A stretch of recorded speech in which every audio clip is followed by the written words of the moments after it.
All right, let's jump right in. We need to talk about something, a concept that's kinda hiding in plain sight every single time you spend money. It sounds simple, but trust me, getting this one idea can totally change your financial future.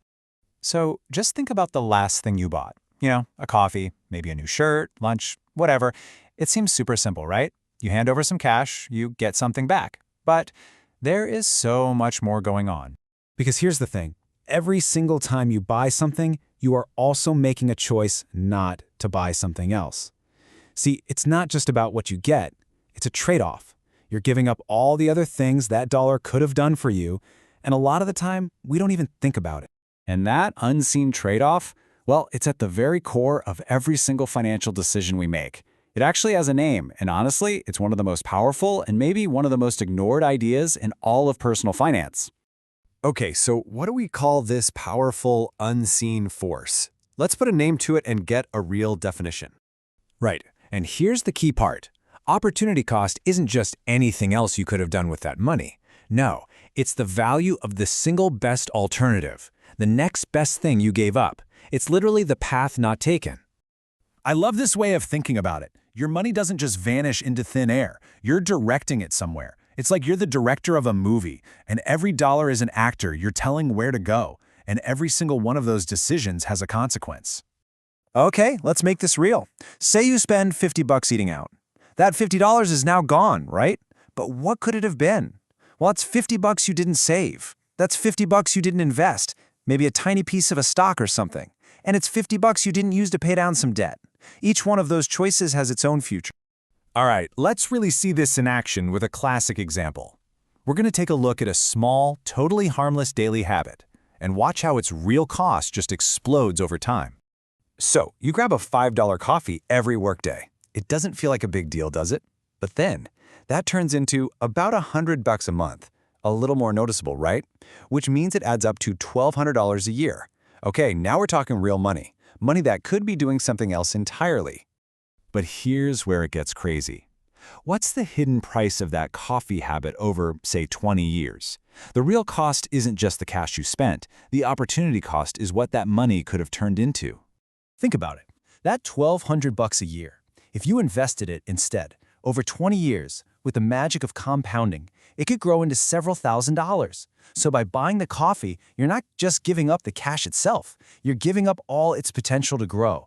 That's the real hidden price. And look, let's be super clear. This isn't about saying coffee is bad or making you feel guilty. Not at all. The coffee itself wasn't the problem. It had a hidden cost. The whole point is just to be aware of the trade-off, to see the full price tag, not just what it says on the menu. So, once you get this, it totally reframes how you look at spending. It's all about changing the question you ask yourself right before you pull out your wallet.